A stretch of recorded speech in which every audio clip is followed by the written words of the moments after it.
آج آپ کی ملاقات ہونی تھی بانی چیئرمین سے، آپ لوگ غالباً اڈیالہ جیل وغیرہ بھی گئے، لیکن یہ سیکیورٹی کا مسئلہ جی آ گیا ہے، کیا آپ کو حکام نے کچھ بتایا کہ کتنا سنگین ہے یہ سیکیورٹی کا مسئلہ؟ شکریہ اطہر صاحب، انہوں نے تو ہمیں کچھ نہیں بتایا. ہم تو ویٹ کرتے رہے. یہ دوسری دفعہ ہے. پچھلے جمعرات کو بھی یہ ہوا تھا کہ ہم عدالت سے آرڈر لے کے گئے تھے. اس دفعہ تو سیکیورٹی کا کوئی بہانہ نہیں بنایا تھا، وہ تو ملنے ہی نہیں دیا. لیکن پھر ان کو سمجھ آ گئی کہ اب عدالت ان کو کنٹیمپٹ آف کورٹ کرے گی، تو اس کے بعد سے یہ پورا ڈرامہ رچایا گیا ہے سیکیورٹی کا. آپ کو یاد ہے کچھ دن پہلے 4-5 لمبے لمبے آدمی تھے، فٹ والے بالکل، اور ان کو افغان بنا کے دلہن کی طرح، بچوں کی طرح نکالا گیا گھر سے. ان کے سر پہ وہ ماسک بھی ڈالے ہوئے تھے نا، پیپر بیگ ٹائپ، تاکہ نظر نہ آئے کہ وہ کون ہے. اور کہا کہ جی یہ دہشت گرد پہنچے ہیں افغانستان سے، ان کے پاس اڈیالہ کے میپس بھی ہیں اور ہتھیار بھی ہیں.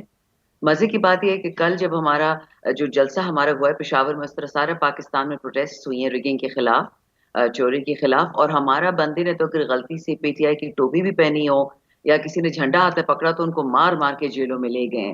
تو یہ کس قسم کی سیکیورٹی انتظامات ہیں کہ دشمن تو گھر میں گھس سکتا ہے لیکن اپنا بندہ اس کو آپ مار مار کے جیل میں ڈال دیتے ہیں، اس کا آپ کو پتہ ہی نہیں چلتا.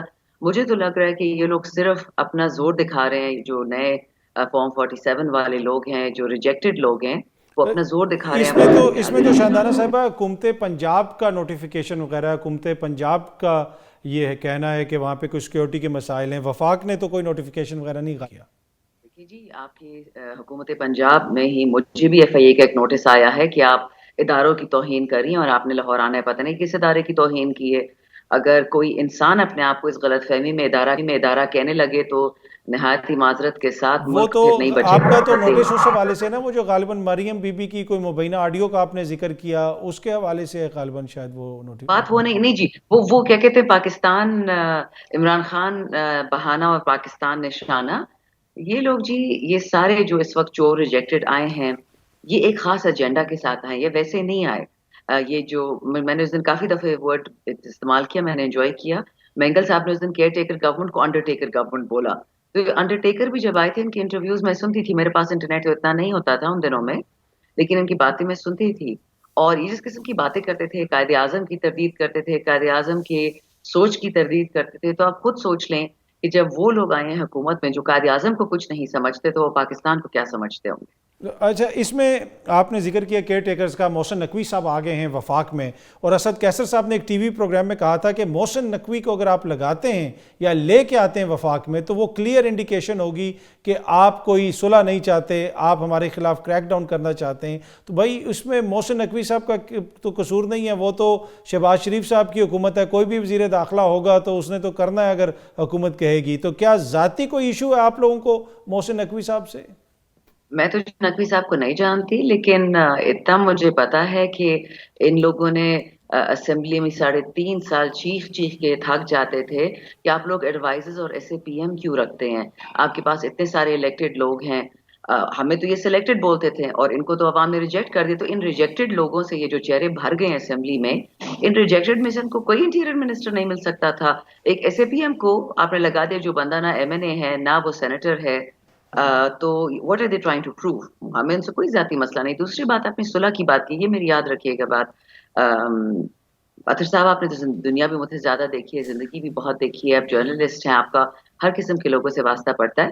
لیکن ایک انگریزی کی ضرب المثل پشتو میں بھی کہتے ہیں، but I see it in English: there is no honour among thieves. P T I is pro Pakistan. ٹھیک ہے، یہ یاد رکھیے گا. باقی یہ سارے بکے ہوئے ہیں، یہ اب ایک دوسرے کا آنے والے وقت میں سر توڑیں گے.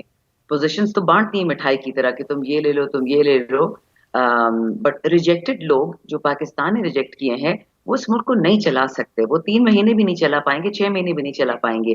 ان کی اتنے اندرونی اختلافات ہوں گے. یہ سب آئے ہیں اپنی پرانی چوریاں تو ساری انہوں نے دبا دی نیب کے تھرو. اب یہ نئی جو چوریاں کرنے جا رہے ہیں ملک کی، تو ان کے لیے یہ ایک دوسرے کے یہ مشت و گریبان ہوں گے. یہ صرف وقت کی بات ہے. اچھا، کچھ لوگ یہ کہتے ہیں کہ جو آپ لوگوں کا یہ نیریٹو ہے، یہ بیانیہ ہے، یہ سٹانس ہے کہ یہ سارے ایسے ہیں اور ہم ان کے ساتھ نہیں بیٹھیں گے، یہ بنیادی طور پہ سیاسی قوتوں کو پاکستان میں کمزور کرتا ہے. اگر آپ سیاسی لوگوں کے ساتھ نہیں بیٹھیں گے تو پھر آپ کس کے ساتھ بیٹھیں گے؟ Absolutely not.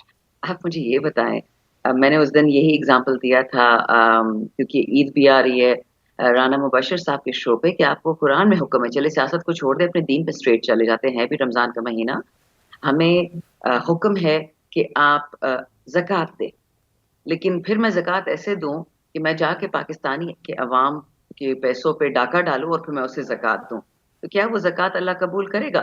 دنیا کے سامنے تو آپ نے خانہ پوری کر دی, بٹ کیا وہ آپ کی زکوٰۃ بنتی ہے کیا؟ یہاں پہ بھی یہ ہوا ہے کہ آپ چوروں کو, ڈاکوؤں کو, قاتلوں کو اسمبلی میں بھر دیتے ہیں. پاکستان ہمارا 25 کروڑ عوام ہے, 250 ملین, تو اس میں سے آپ کو اور کوئی نہیں ملتا ان چوروں کے؟ ہم ہر پاکستانی کے ساتھ بیٹھنے کو تیار ہیں جن کو یہ بدبودار لوگ کہتے ہیں نا, جن کی ضد سے ان لوگوں نے صحت کارڈ پنجاب میں ختم کر دیا تھا, غریب لوگ, ہم تو کسی کے ساتھ بھی بیٹھ سکتے ہیں, بٹ ایک قاتل اور چور کے ساتھ کون بیٹھے گا؟ چلے ہم قاتل اور چور کے ساتھ بھی بیٹھ کے, پہلے کیا وہ جھوٹ نہیں, اپنے جھوٹ کا ازالہ نہیں کرے گا, وہ بولے گا نہیں کہ میں نے آپ کو ووٹ چرایا, وہ ہمارا ووٹ واپس دے گا نہیں, وہ مینڈیٹ عوام کا جو چوری کیا وہ واپس دے گا نہیں.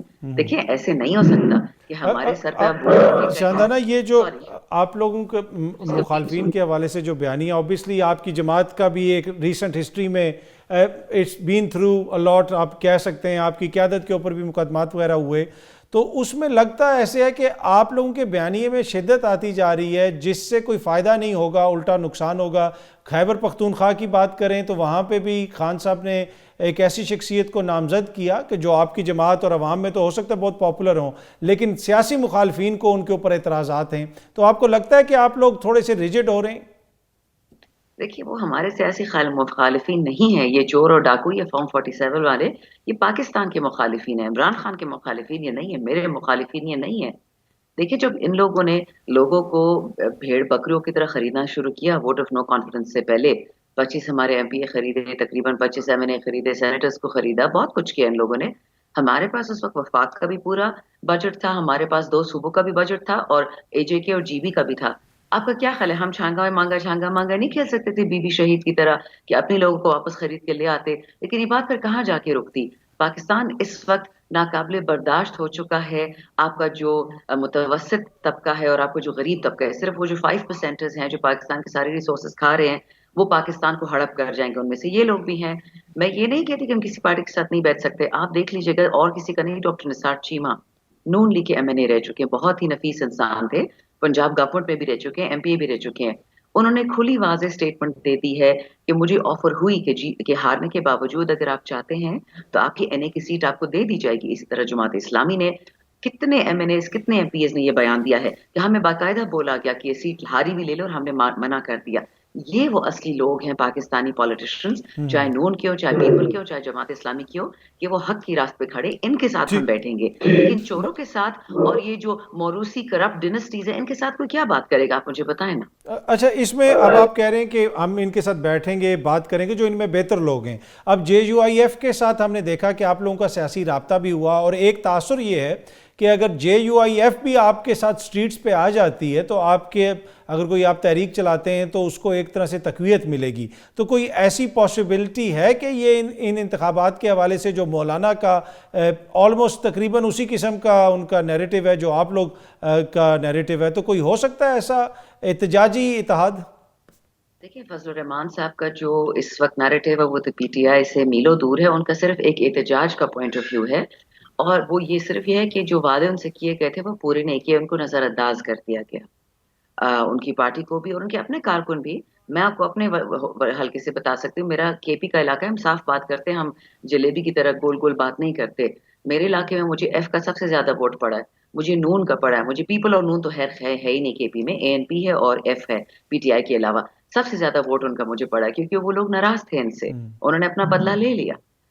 بدلہ ہم ووٹ کے تھرو لیتے ہیں, ہم قتل وتل یا کوئی اس سے زیادہ آگے نہیں بڑھتے. لیکن ایشو یہ ہے, ہم جو گرینڈ الائنس کرنے جا رہے ہیں, جس کی ہم بات چیت کر رہے ہیں, جماعت اسلامی کے ساتھ ہو سکتی ہے, وہ پرنسپل پہ کھڑے ہیں, بہت جی ڈی اے کے ساتھ ہو سکتی ہے, وہ پرنسپل پہ کھڑے ہیں, جے یو آئی ایف کے ساتھ کیونکہ وہ پی ڈی ایم کی لیڈرشپ میں تھی, مجھے نہیں لگتا کہ ان کے ساتھ کوئی گرینڈ الائنس ہو پائے گا. ہاں کہ اگر ہم نکلتے ہیں جلسوں کے لیے, پاکستان میں لانگ مارچ کرتے ہیں, اگر وہ جوائن کریں, وہ ان کا اپنا فیصلہ ہوگا. لیکن ہماری طرف سے ہم وی آر ویری کلیئر کہ اس وقت جو پاکستان میں ایک ایگزسٹینشل کرائسس ہے, جو پاکستان کے اکثر لوگ ٹوٹنے کی باتیں کریں. کل میں نے سی این این پہ 2 انٹرویوز دیکھے, وہ میں ابھی ٹویٹر پہ لگاؤں گی. ایک پرانا تھا باراک اوباما کے زمانے کا, اور ایک نیا ہے کہ پاکستان کو 4-5 ٹکڑوں میں توڑنے کا پروگرام زور شور سے چل رہا ہے. تو اس اسنا میں جو ہمارے ساتھ کھڑا ہوگا پاکستان کی سالمیت کو بچانے کے لیے. ہم پچھلی دفعہ جب گئے ریالہ، جب اجازت ملی تھی پچھلے ٹیوزڈے کو، تو خان صاحب نے ایک ہی بات کی. انہوں نے 15 منٹ کا لیکچر دیا جس طرح ان کی عادت تھی ایز اے پرائم منسٹر. الحمدللہ اسی طرح کا لیکچر دوبارہ ملا. اور کیا ٹاپک تھا؟ 1970 East Pakistan and the separation of Pakistan. And he was very clear کہ ہم پاکستان کا 1 انچ زمین کسی کو نہیں دینے والے. ہمارا ملک ہے، ہم اور کہاں جائیں. ہمارے پاس تو فورن پاسپورٹس بھی نہیں ہے. ہمارے جو یہ نقلی پلاسٹکی لیڈرز ہیں وہ کہتے کہ جی ہمارے بھائی، ہماری بہنیں، ہمارے والدین، پھپھو، مامی، تائی وہ تو فورن پاسپورٹ ہولڈرز ہیں، تو جی ان کے ساتھ تو آپ قانونی نہیں پاکستان لگا سکتے. شرم آنی چاہیے. نہیں، یہ بڑی امپورٹنٹ بات ہے کہ سیاسی اختلاف اپنی جگہ پہ، لیکن اس چیز کے اوپر سب کا کنسنسس ہونا چاہیے کہ یہ ہمارا ملک ہے اور اس ملک کو نقصان نہ ہو کسی کی صحافت کی وجہ سے یا سیاست کی وجہ سے